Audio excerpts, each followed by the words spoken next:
இயேசு குறித்து எதிரி பரிசேயன் அவர் வாழ்க்கை முழுவதையும் வச்சு ஒரே ஒரு ஸ்டேட்மெண்ட்டை கொடுக்குறான். மார்க் 12:14, நீ சத்தியம் உள்ளவர் என்றும் அவன் சொல்றான் பாருங்க, எவனை குறித்தும் உமக்கு கவலை இல்லை, அறிந்திருக்கிறோம், நீர் முகதாட்சிணியம் இல்லாதவராய் தேவனுடைய மார்க்கத்தை சத்தியமாய் போதிக்கிறவர் என்று அறிந்திருக்கிறோம். அவனுக்கு ஒரு விஷயம் நல்லா இயேசு பத்தி ரொம்ப தெளிவா தெரிஞ்சிருச்சு. எந்த நபராலும் இயேசு ஆளுகை செய்யப்பட்டு உன்னை பேச மாட்டாரு. எந்த நபராலும் இயேசுவை ஆளுகை செய்ய முடியாது. எந்த மனுஷனை பார்த்தும் இயேசு தன்னை மாத்திக்க மாட்டாரு. எந்த மனுஷனுக்காகவும் இயேசு தன்னுடைய போதனையும் மாத்திக்க மாட்டாரு. அதனால அவன் சொல்றான், எந்த மனுஷனை குறித்தும் எவனை குறித்தும் உங்களுக்கு என்ன இல்லை, கவலை இல்லை. எந்த மனுஷனை எதிர்க்கிறோம்னாலும் நீங்க எதிர்ப்பீங்க, எந்த மனுஷனுடைய காலை கழுவுனாலும் கழுவுவீங்க.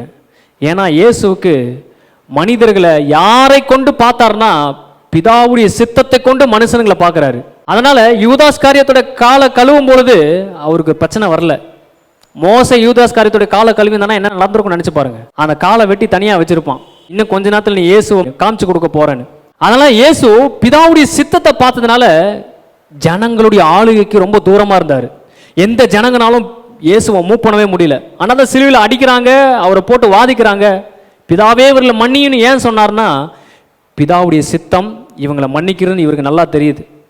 ஒருவேளை மோசையை இந்த மாதிரி ஜனங்க பண்ணியிருந்தாங்கன்னா என்ன நடக்கும்? இந்த மாதிரி பண்ணாமையே ஒரு எகிப்தனை வெட்டி மண்ணில் புதைச்சிட்டான் அவன். மோசைக்கு இயேசுக்கு என்ன டிஃப்ரெண்ட்டு? இயேசு பிதாவுடைய சித்தத்தை செய்யறதுக்கு அவரோடு இணைஞ்சிருந்தாரு. மோசே ஜனங்களை எப்படியாச்சும் கூட்டு போயிடணும் அப்படின்றது, நம்ம எப்படி பிள்ளைகளை சரியா வளர்க்கணும், நல்ல சமுதாயத்தில் நல்லவங்களா கொண்டு வரணுன்றதுக்காக அடிச்சு வளர்க்குறோமோ அந்த மாதிரி மோசே. ஆனால் இயேசு முற்றிலும் வேற மாதிரி இருந்தார்.